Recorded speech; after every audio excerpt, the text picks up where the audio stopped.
Boa noite, bem-vindos ao Data Vénia desta semana, com mais um tema e mais um convidado, desta vez professor Dr. Jorge Bacelar Gouveia, professor catedrático, que vai falar sobre a Carta Portuguesa dos Direitos Humanos. É assim, não é, Paulo? Passo para aí a emissão. Boa noite, bem-vindos a um novo Data Vénia, da quarta temporada, 34º programa. Hoje trazemos um tema particularmente na ordem do dia, que é a Carta Portuguesa dos Direitos Humanos, na era digital. E como convidado trazemos um ilustre constitucionalista, um professor do Direito Constitucional reconhecidamente de mérito, com obras publicadas nesta área. E lançámos os desafios ao Sr. Professor Jorge Bacelar Gouveia, no sentido de tentar compatibilizar, compaginar esta lei que aprova a Carta Portuguesa dos Direitos Humanos e a era digital com a nossa Constituição Portuguesa face a algumas intervenções públicas de individualidades e de reconhecido mérito, tanto na área da cultura como na área da justiça, que têm acompanhado este tema. Antes de falar e conversar um pouco com o professor Jorge Bacelar Gouveia, dizer a nossa base jurídica para os nossos telespectadores que tiverem curiosidade de consultar o Diário da República, é a Lei número 27/2021, 17 de maio, que só entra em vigor daqui a 60 dias, portanto ainda não está em vigor, existem vacácios legis de 60 dias. A nossa Constituição da República Portuguesa, que foi publicada pelo Decreto 10 de abril de 1976, nomeadamente os artigos 18, 37 e 38, para se orientarem, e também a Lei número 53/2005, de 8 de novembro, que cria a entidade reguladora para a comunicação social, que é importante porque esta Carta utiliza a entidade reguladora da comunicação social como um órgão fiscalizador e cumpridor. O que é que podemos dizer relativamente a esta Carta Portuguesa de Direitos Humanos da Era Digital? Insere-se num plano europeu, que é o Plano Europeu de Ação contra a Desinformação, e, portanto, insere-se também nesta luta dos Estados, dos 26 Estados-membros, no sentido de combater as fake news, a mentira e as alterações da palavra e da verdade para benefícios não só pessoais como também económicos. E então em Portugal criou esta lei 27/2001, que contempla vários direitos. Eu vou dar alguns exemplos: o direito de ambiente digital, o direito de acesso ao ambiente digital, a liberdade de expressão e criação de ambiente digital, a garantia de acesso e uso, o direito à proteção à contra a desinformação, o direito de reunião, de manifestação, o direito ao esquecimento, que é um direito importantíssimo agora nesta área digital, o direito à liberdade de criação e proteção de conteúdo, o direito às crianças, entre outros. São vários direitos que estão nesta Carta Portuguesa. Dizer que o artigo mais polémico é o artigo 6º, e tem levantado muita celeuma, sobretudo ao nível jurídico e também ao nível de homens da cultura e da opinião, dos opinion makers.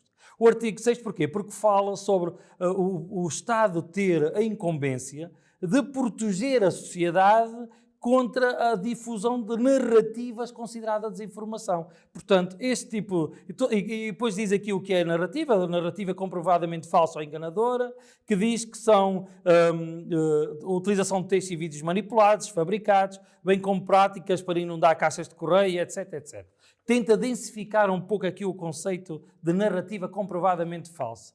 Dizer que cabe à entidade reguladora para a comunicação social, daí a lei, de controlar esta questão da desinformação nos órgãos de comunicação social, e o Estado também que vai criar estruturas de verificação de factos por órgãos de comunicação social devidamente registados, criando um selo de garantia. Já vamos explorar isto com o professor Jorge, que certamente nos ajudará a decompor esta questão.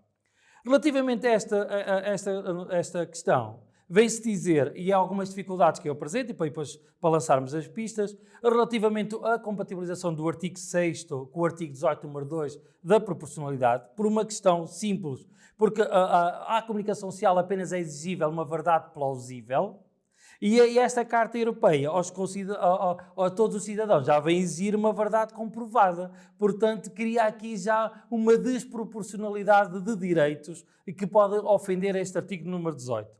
E depois é a questão do padrão de medida. O que é que estipula o que é verdade e o que é mentira, o que é meias verdades e o que são meias mentiras, que cria aqui o que é desta questão da narrativa falsa. Relativamente a esta questão da narrativa, dizer também que aquilo que está na Carta Europeia da Desinformação não é narrativa, não é esta palavra. é a palavra factos. É que narrativa, além dos factos, incorpora opiniões. Portanto, também pode criar aqui um problema o artigo 37 e 38 da liberdade de expressão e liberdade de comunicação social. É porque quem é que agora vai medir a opinião? A opinião do professor Jorge Bacelar é mais importante que a minha? É mais verdadeira que a minha? É 90% verdadeira ou 25% falsa? E é este o problema que está a ser criado.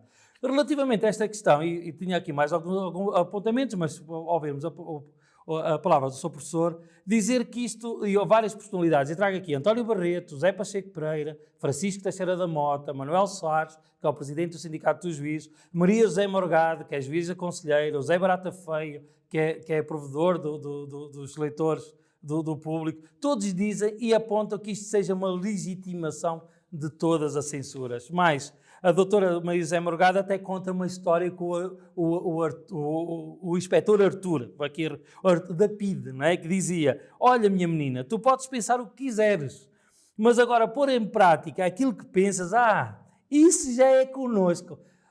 Professor, muito obrigado pela sua presença. Como estamos aqui pelo inspetor Artur da PIDE, não acha que isto pode gerar um pouco esta questão das narrativas, das opiniões, das verdades, meias verdades, esta questão da forma como está construído este artigo 6º? Muito obrigado pela sua presença. Muito obrigado também ao Paulo Ferrinha a oportunidade que me dá de participar neste programa. Sei que tem tido grande sucesso e tem sido regular já de algum tempo esta parte, e portanto só posso desejar que assim continue. E aqui hoje calhou-me esta oportunidade também de poder contribuir para o sucesso do seu programa, pelo qual Muito acho que obrigado. está de parabéns. Sabe que esse ponto que me coloca do inspetor Artur, e até porque fez a comparação com precisamente o Plano Europeu de Ação contra a Desinformação, é sempre o velho problema português de nós às vezes sermos mais papistas do que o Papa. Isto é, eu compreendo que a Europa, sobretudo num tempo em que está ameaçada com uma ameaça muito mais forte do que existia, a ameaça terrorista, e sobretudo a ameaça mais recente dos nacionalismos extremistas, eu percebo que a Europa tem uma preocupação de combater as fake news, porque muitas vezes esses partidos cavalgam a onda das fake news, mas evidentemente que eu acho que a nossa boa vontade, que eu acho que apesar de tudo foi uma boa vontade considerável de aprovar esta Carta Portuguesa de Direitos Humanos na Era Digital, nesse aspecto foi longe demais e penso que poderia ter ficado mais contida e certamente que poderia ter poupado à opinião pública e certamente depois aos operadores jurídicos, sobretudo judiciais e administrativos, poderia ter poupado um grande sarilho que se vai estabelecer em relação a este assunto. Mas já agora, Paulo, antes propriamente de desenvolvermos esse sarilho, eu queria só fazer aqui um enquadramento geral sobre esta lei, esta tal Carta Portuguesa, que eu acho que apesar de tudo, não obstante estes problemas específicos com o artigo 6º, portanto, o Paulo Ferreira vai logo à ferida, eu gostava de falar no corpo, no seu conjunto. E no seu conjunto, eu penso que o contributo é um contributo razoável, ou é um bom contributo. Desde logo porque, no fundo, nos chama a atenção para o facto de os nossos direitos que estão na Constituição também serem direitos que valem num outro contexto, que é o ambiente digital. Isto faz-me sempre lembrar as Forças Armadas, têm Forças Armadas terrestres, Forças Armadas marítimas, Forças Armadas aéreas. No fundo, agora, aliás, há vários países que criaram as Forças Armadas cibernéticas.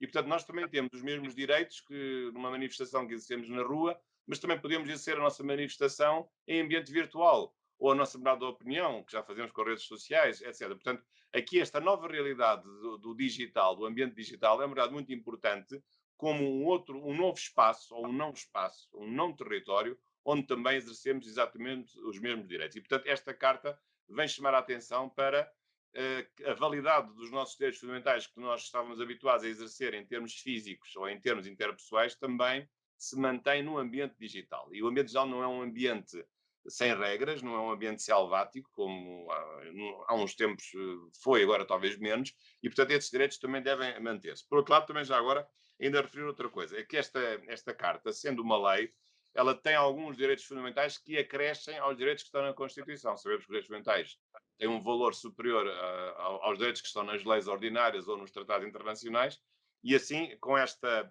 lei, uma vez que o artigo 16, número 1, da Constituição diz que também podem ser considerados direitos fundamentais outros direitos acrescentados pela lei ordinária. Isto quer dizer que alguns desses direitos, não certamente esse do artigo 6º, mas alguns destes direitos novos que aqui aparecem vão ser acrescentados e vão ser adquiridos. E são direitos importantes, como o direito ao esquecimento, por exemplo, Aliás, o direito à herança também. Vários, o direito ao esquecimento, por exemplo, o direito ao testamento digital, quando a pessoa morre, Exatamente. o que é que deve fazer aos seus postos digitais. Depois há outras questões ligadas com outros ramos do direito, por exemplo, os direitos em matéria de administração pública, o ser notificado por correio eletrónico, o poder de O artigo 19, exatamente. por correio eletrónico, embora isso já esteja hoje previsto no novo Código. E o direito das crianças também aqui é inovatório. Portanto, eu acho que há aqui vários direitos. O direito à cibersegurança, que é uma realidade um pouco mais difusa, mas de facto hoje nós sabemos que um ataque cibernético pode destruir um país. Aliás, aqui há uns anos houve um grande ataque, por exemplo, à Estónia, que paralisou o país durante um mês. E, portanto, se repararmos, boa parte da nossa vida, do nosso trabalho, é o que estamos agora aqui a fazer, embora isto não seja bem um trabalho, é passar de frente a computadores e utilizando sistemas digitais, informáticos. Portanto, isso tem hoje um valor patrimonial e um valor até moral muito superior àquele que tinha, e sobretudo quando nem sequer na altura... Sr. Professor, mas a questão aqui esta carta é muito proclamatória, esta lei é muito proclamatória, muito de conceitos gerais e abstratos, de caminho, e pouca de execução. E o único artigo de execução é o artigo 6º, que vai contaminar toda a carta. O problema é este, não é? Talvez não fosse assim tão pessimista. Claro que a carta diz que depois haverá um período, mas isso depois raramente acontece, vamos esperar que não seja o caso, haverá um período em que depois deverá ser feita uma lei para executar algumas destas medidas. Aliás, alguns destes direitos eles já existem, só que aqui aparecem com um novo rótulo. Por exemplo, vou dar este exemplo. A geolocalização.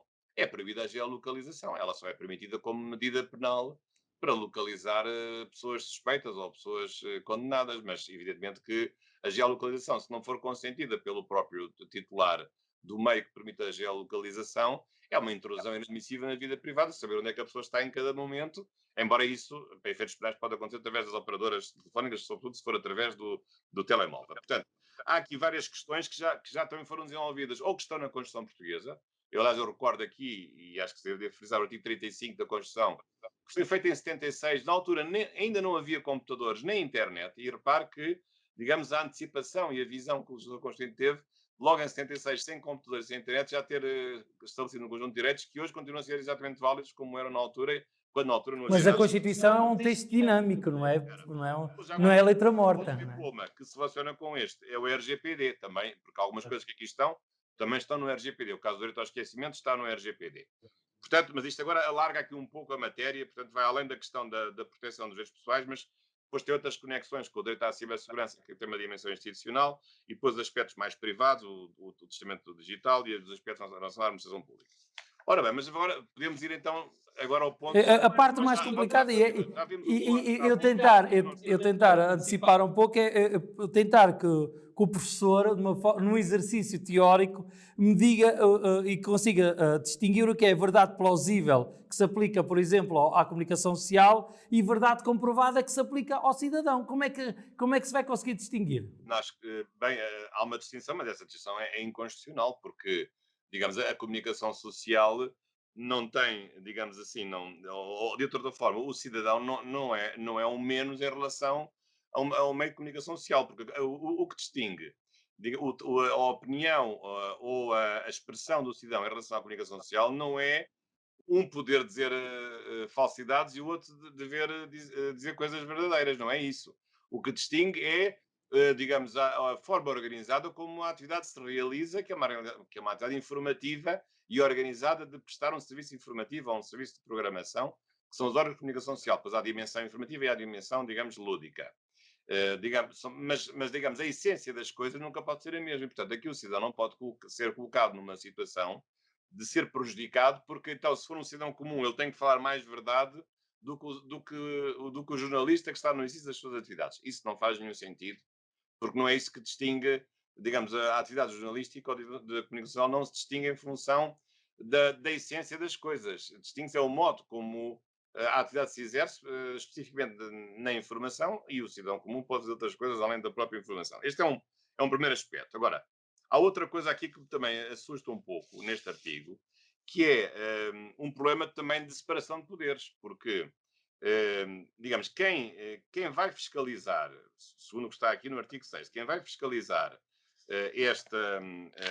a prática da desinformação vai ser uma entidade administrativa, a entidade reguladora para a comunicação social. Aliás, Exatamente, exatamente. Só que visitando a lei, eles não têm competência, porque não foram criadas nem contraordenações, nem penalidades, e nem têm formas de intervir porque são o que lhe carece a lei habilitante para isso. Eu não sei, é quase um nado morto. Portanto, isso também, porque lá está o problema também deste artigo, é que este artigo só pode funcionar com outro artigo sancionatório. Agora, quais são as sanções para, vamos imaginar que estas práticas de desinformação são mesmo ilegais ou são inconstitucionais. Mas depois qual é a punição? São crimes? E quem é que vai aplicar essa punição ao COIMAS? Vai ser uma entidade reguladora da comunicação social? Quer dizer, quando não me parece que essa entidade possa ter uma intervenção administrativa num campo que está abrangido pelos direitos básicos e garantias. E, portanto, qualquer sanção a aplicar, até do ponto de vista da separação dos poderes, só pode ser feita por uma entidade judicial, nunca por uma entidade de natureza administrativa, embora seja uma entidade independente, mas não deixa de pertencer à esfera administrativa do Estado. Essa é outra questão, para além Mas é uma entidade muito partidarizada. É muito politizada e partidizada. Não é? Não, e sobretudo tem 5 membros, e nós sabemos que esta entidade tem tido uma vida difícil, porque já mudou de nome, não consegue levar a água ao seu moinho, tem tido muitos problemas, muitas contestações, decisões sempre à tangente, por causa de questões políticas, e, portanto, digamos, além do mais, foi-se escolher a entidade que logo problemática, porque não tem grande autoridade nesta matéria. Portanto, essa é outra questão que eu também aqui vejo. Depois, eu também vejo aqui, sinceramente, uma restrição inadmissível na liberdade de opinião e na liberdade de informação e na liberdade de expressão, porque eu acho... Esta palavra narrativa não é inocente, pois não, Sr. Professor? Não é inocente, porque a narrativa, que eu saiba, abrange tudo. Portanto, a partir desse momento, a narrativa, no fundo, significa discurso. Então, quer dizer, a partir deste momento, todos os discursos que se quiser fazer deixam de estar abrangidos por uma lei de liberdade ou até de criatividade e para serem considerados como puníveis, como condenáveis. É que a única exceção que este artigo depois tem diz que não são abrangidos os erros de comunicação, portanto, isso são erros factuais menores, mas, digamos, a sátira e a paródia. Mas eu acho que há muitas outras coisas que não são nem sátira nem paródia, mas que estão... que se compreendem que são legítimas dentro da liberdade de criação artística, cultural e da liberdade de expressão. Portanto, isto significa uma restrição, como lhe disse muito bem, desproporcionada em relação à liberdade de criação cultural, à liberdade de expressão. E científica, por exemplo, o seu professor é um professor reconhecido e orienta muitas teses de doutoramento e dissertações de mestrado, por exemplo, sobretudo as teses de doutoramento, tentam fazer uma antecipação de ciência, criar ciência. Como não estão comprovadas, não são comprovadas, não é? Passam todas a ser mentira. Por exemplo, rebuscando até o presidente dos juízes, do Sindicato dos Juízes, até goza um pouco, por exemplo, Copérnico diz que o Sol que a Terra girava à volta do Sol. Quando ele disse aquilo que era a verdade mainstream, a verdade oficial do Estado, ele era considerado que era narrativa comprovadamente falsa. Como é que a gente antecipa a ciência? Sim, é verdade. Portanto, nesse caso, coitado do Nicolau Copérnico, teve a sorte, apesar de tudo, de ter escrito o seu livro e aliás, morreu depois logo a seguir, embora só depois Galileu é que comprovou que, de facto, o sistema era um sistema heliocêntrico e não geocêntrico, mas, de facto, o Copérnico, coitado, nem sequer podia pensar em escrever o livro e realmente foi muito importante, porque ele realmente fundou uma nova concepção da ciência. Sim, vários cientistas, o Einstein, entre outros. O Einstein também nunca foi comprovado por nenhum facto. Aliás, há uma parte que não será provada, que é o facto de poder haver corpos a poderem viajar à velocidade da luz. Isso será quase impossível. Então, com esta carta europeia... As suas teses baseiam-se nisso, de facto. Com esta carta portuguesa, o Einstein tem que ser banido das livrarias portuguesas porque é uma narrativa comprovadamente falsa. Mas portanto eu acho que houve aqui um excesso de zelo por parte do legislador. Acho que, e sobretudo, acabou por contaminar o próprio êxito da carta, porque eu acho que a carta como disse ao princípio, tem o seu lado útil. Chama a atenção, quer dizer, a carta, em alguns aspectos, como disse, é proclamatória. Portanto, repete aquilo que já estava noutros lugares. Mas é bom estar num lugar com tudo concentrado, tudo arrumadinho, para as pessoas perceberem os seus direitos. Por outro lado, a carta, portanto, nesse aspecto, a carta é repetitiva. Por outro lado, a carta é proclamatória porque dá umas orientações ao Estado programáticas, mas depois não diz como é que o Estado vai executar ou vai perseguir os comportamentos. Mas depois tem partes mais específicas, como é o caso aqui do artigo 6º, em que vai rapidamente enfurecer, já está a enfurecer a opinião pública, e com isso vai criar um sentimento de rejeição em relação ao instrumento legislativo que eu acho que podia ser interessante, que pudesse ter sido talvez melhor pensado, mais discutido. Aliás, eu como professor de Direito Constitucional, eu nunca tinha ouvido falar nesta carta, que apareceu assim de repente, digamos, na Assembleia da República. Não me creio, eu não sou assim, não sou muito Não, distraído, mas isto não foi, é não foi decorrente deste. discutido. Este plano Europeu de Ação contra a Desinformação é de 2018, já tem quase 3 anos. O problema, aí é que está o problema, é que, digamos, ao colocar-se a carta no enquadramento de um projeto específico, que já de si é muito controverso, de um plano europeu contra a desinformação, já estamos a estragar tudo, porque afinal a carta é apenas um embrulho bonito para ter uma coisa que era aquilo que no fundo se queria ter, que era o artigo 6º, e o resto parece que é uma coisa acessória só para fingir que não era só o artigo 6º que se queria, mas na verdade era só isso que se queria. Isso é outro erro. E, portanto, e o que interessa é valorizar todo o conteúdo da Carta e de facto, pensar seriamente o que é que o Estado quer fazer com o artigo 6º, de não criar, aliás, há aqui um artigo que ainda é mais preocupante, que é o número 6 do artigo 6º, diz que o Estado apoia a criação de É esse, estruturas de exatamente. verificação de factos por órgãos da comunicação social. Portanto, repara, nós, a certa altura, deixamos de passar da narrativa comprovadamente falsa ou enganadora para factos. Exatamente. É essa outra pergunta que ia fazer. Esta estrutura de verificação de factos criada pelo Estado, o Estado, e depois qual é a verdade do Estado? É a verdade que ele quer que veicule? Eu dou um exemplo. É a verdade que existe na Turquia, na Hungria, na Polónia, na Rússia, ou é a verdade da pluralidade e da isenção? Não, É porque lá também são democracias e liberais também são democracias. Depois qual é a verdade? sim, a verdade, eu ainda acredito na verdade objetiva de certas coisas que valem por si, existem por si. Agora, evidentemente que aqui mas nós hoje também sabemos num espaço de opinião pública muito forte, aliás, isso cada vez acontece mais, que há uma diminuição da fronteira entre aquilo que é a opinião e a informação. É verdade, e digamos, há uma aproximação do mundo da ficção e do mundo da realidade. Aliás, na literatura, o que está agora na moda, como sabe, é haver romances que não se sabem se são romances de ficção ou se são romances históricos que retratam factos verídicos. Basta pensar no Código da Vinci, por exemplo, em que há uma mistura entre fantasia e realidade e acho com grande sucesso e habilidade por parte do seu escritor. Mas nós sabemos isso, sabemos que no fundo as pessoas apreciam a mistura da realidade com a ficção. Mas o problema é quando isso depois se torna condenável do ponto de vista penal ou do ponto de vista contra a ordem nacional e de facto isso pode ter como consequência catastrófica uma redução drástica da liberdade de criação artística e cultural, da liberdade de expressão, da opinião, e muitas vezes nós sabemos que às vezes o modo como os factos se apresentam não é inocente.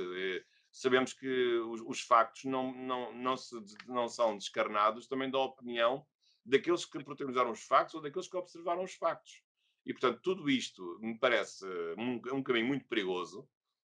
Não sei se vamos chegar à censura, espero que não, mas não deixo de louvar a intervenção dessas personalidades que também se pronunciaram contra este artigo sobretudo, fico espantado com a imprudência da Assembleia da República de ter aprovado esta lei que podia ter o seu Que não mérito. teve nenhum voto contra, É que está recordar aos irremediavelmente telespectadores, não teve nenhum voto contra, né? Teve votos a favor e abstenções só. não sei qual foi a votação, diz que Não teve voto contra, o PCP teve a abstenção e acho que os restantes votos a favor. por favor. Segundo Portanto, me aí está recordo. também, digamos, a imprudência e o descuido e a falta de, digamos, de cuidado em dar um voto afirmativo em relação a uma carta que no seu conjunto com certeza poderá ser útil ou até inócua, mas que depois tem o artigo 6º que aparece aqui um pouco de escondido, mas não deixa de ser, digamos, como se está a ver, o único artigo de que se fala. Portanto, penso que aqui também há uma responsabilidade política parlamentar pela aprovação, e já agora o Presidente da República também promulgou a própria lei. Portanto, a meu ver, eu acho que este artigo tem que ser revisto, acho que com urgência. Eu talvez, numa primeira fase, eu até proporia à Assembleia da República a suspensão imediata deste artigo 6º, para depois melhor pensar numa redação que fosse consensual, porque já se sabe perceber que a redação é muito difícil. Agora, mas também tenho as minhas reservas em relação àquilo que se quer fazer com este plano europeu de ação contra a desinformação. Quer Exatamente. dizer, nós, Isso é aos polícias das redes sociais, basicamente, que é isso que querem eu fazer, não é? eu percebo que as redes sociais, de facto, hoje exageram, e embora talvez hoje menos, eu acho que hoje há uma maior maturidade nas redes sociais. E eu acho que as pessoas hoje já não insultam assim com tanta violência como insultavam há 3 ou 4 ou 5 anos, mas ainda assim, porque o problema das redes sociais é que as pessoas pensam que estão a falar para 3 ou 4 pessoas, mas na prática estão a falar para 10 ou 20 ou 30 mil pessoas. Portanto, aquilo não é uma rede social inteira individual, aquilo é já um meio de comunicação social em massa, é uma mass media. Portanto, e esse é que é o grande problema da comunicação social. Portanto, as pessoas pensam que estão numa relação privada ou uma relação restrita, mas quando na verdade os seus posts se tornam posts, digamos, virais, como se costuma dizer, e todo mundo rapidamente pode conhecer certos posts com certas características. Eu estou a falar de todas as redes sociais, o Facebook, o Twitter, etc. E, portanto, eu acho que é preciso fazer uma pedagogia do uso correto das redes sociais, mas não sei se esta não será sempre da melhor forma.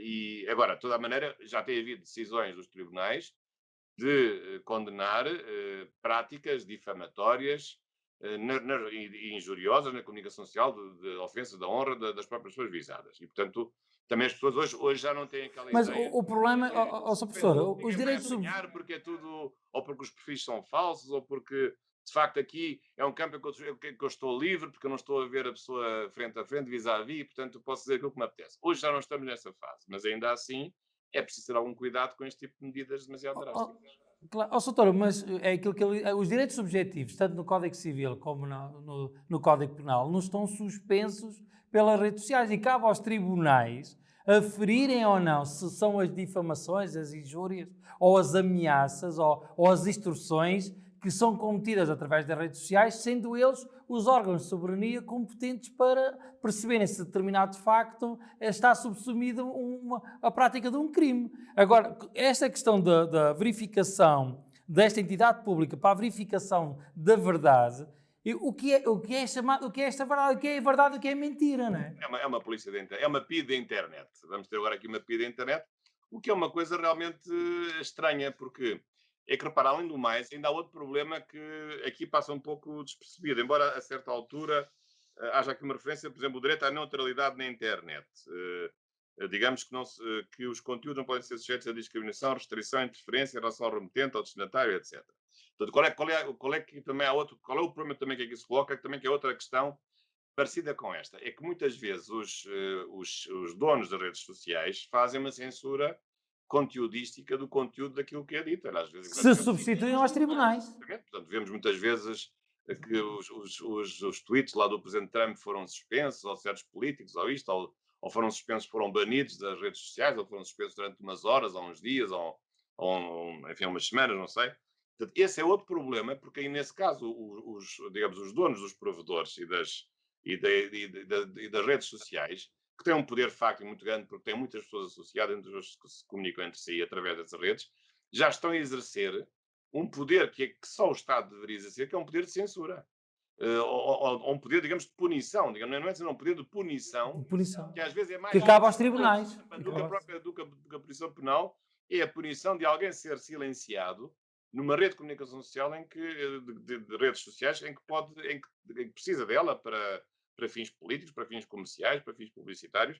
E, portanto, isso é, digamos, verdadeiramente um problema muito sério também, e que aqui não fica bem resolvido, que é também o que fazer em relação aos abusos que são cometidos não pelas pessoas que usam a internet, mas pelos próprios donos, digamos, das redes sociais, que fazem eles próprios uma censura substituindo-se, digamos, às leis do Estado e àquilo que está no Código Penal, sobretudo quando se trata de proteger os bens jurídicos que se têm esse nível de proteção.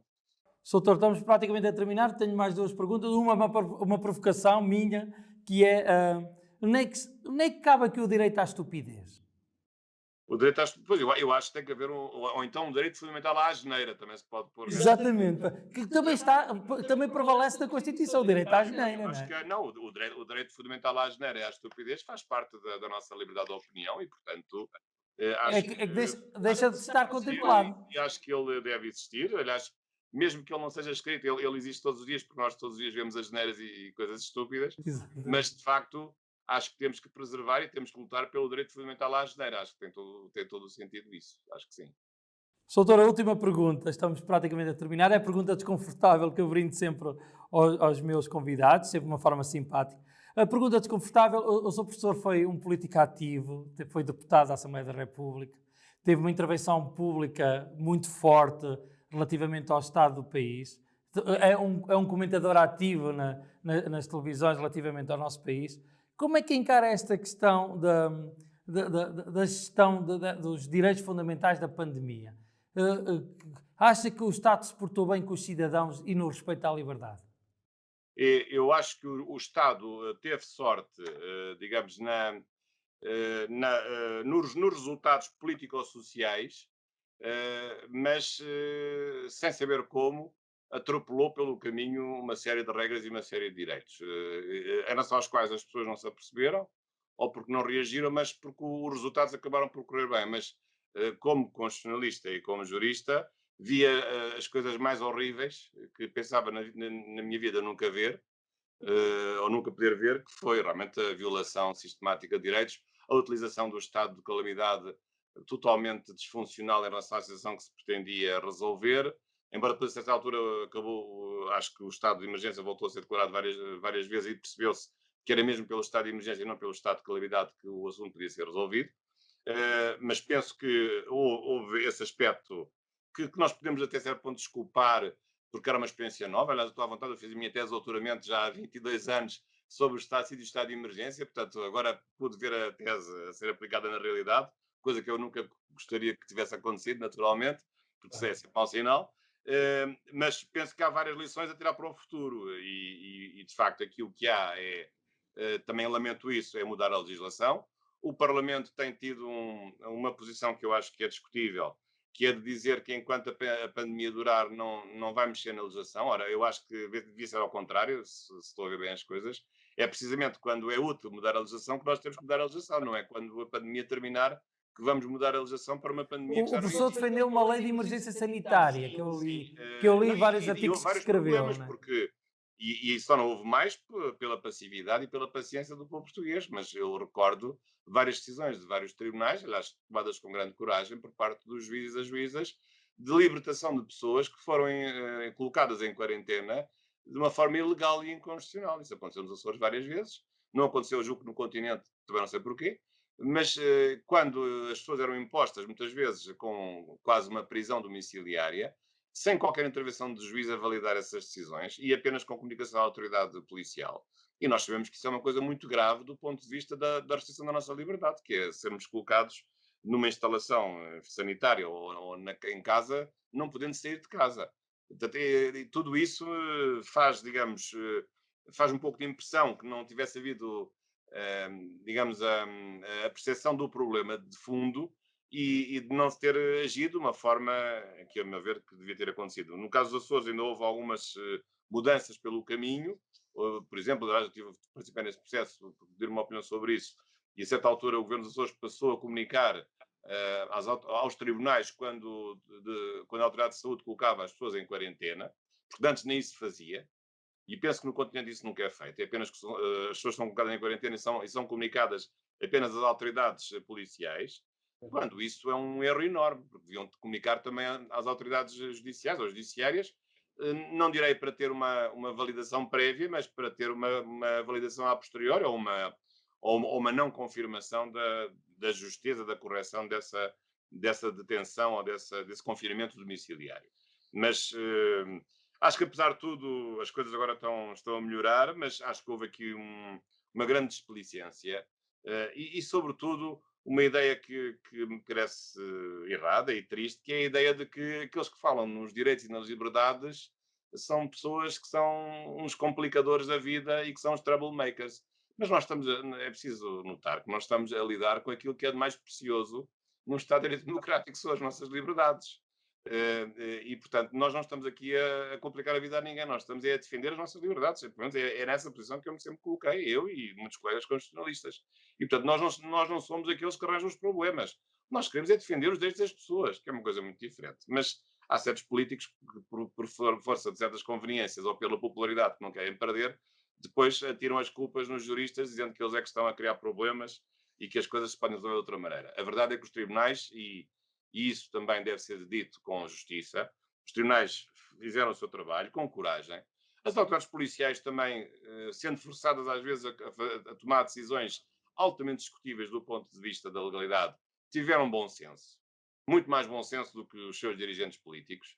E muitas vezes foram eles também, as autoridades policiais, que conseguiram resolver vários problemas, e nós muitos deles nem sequer os sabemos, mas internamente com prudência e com bom senso em certas situações concretas. E, portanto, ou outras vezes colocadas numa situação também complicada para os agentes terem que cumprir ordens que sabiam que à partida eram ilegais, mas às quais que tinham de obedecer. Acho que foi um exercício bom para todas as pessoas.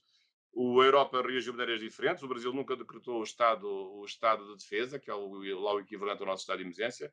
Embora o Brasil tenha uma estrutura federal e, portanto, a solução resolveu-se mais por medidas estaduais e não por uma medida federal, digamos, de conjunto.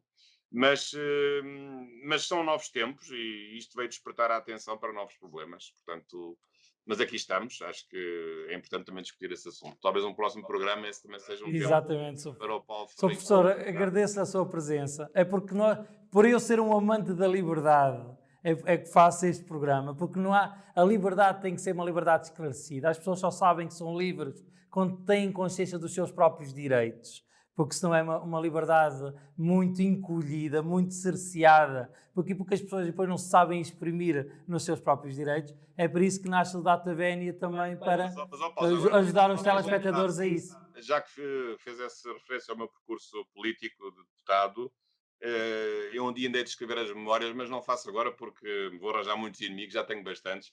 Mas a verdade é esta, é que eu assisto com pena, em vários meios, a política, o meio universitário, até o meio desportivo, porventura o meio judicial, não sei, mas há uma redução da nossa liberdade.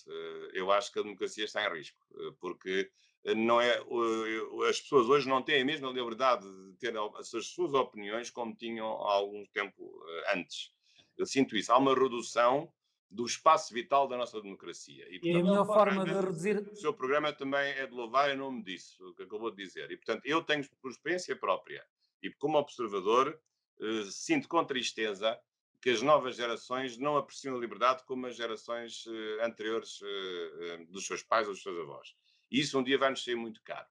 E a melhor forma... Tenho pena que todo o sistema esteja a fechar em certos grupos económicos ou políticos ou de outra natureza, no fundo, em que a democracia às vezes parece que está a ser substituída por uma oligarquia de certos interesses, às vezes alguns verdadeiramente inconfessáveis. E, portanto, professor, é um testemunho também contra isso e eu aqui estou também, na minha pequena medida, obrigado. A dar esse contributo. E também a melhor forma de cercear a liberdade das pessoas pensantes e das pessoas que realmente amam esses conceitos é porem-lhes espadas de suspeita nos órgãos de comunicação social, onde há um juízo pré-culpa, não é? Quando nós queremos silenciar o inimigo, não vamos para o tribunal ou não discutimos com ele, arranjamos uma suspeita qualquer, não é? É verdade. Muito obrigado, Sr. Professor, pela sua presença, foi um gosto. Eu desejo os maiores sucessos da sua vida académica ainda é jovem, portanto, ainda tem muito tempo para ensinar e também poder contribuir para que as pessoas sejam melhor a defender os seus espaços de liberdade. Porque defendendo o seu espaço, também estão a defender o espaço dos outros. Muito obrigado pela sua presença, tá bem? Muito obrigado. Paulo, agora passo para ti e voltamos para a semana. Muito obrigado. E foi mais um Datavénia aqui no Novum Canal. Já sabe que pode ver e rever todos os nossos programas em novonoticias.pt. Desejo um excelente fim de semana e uma boa noite.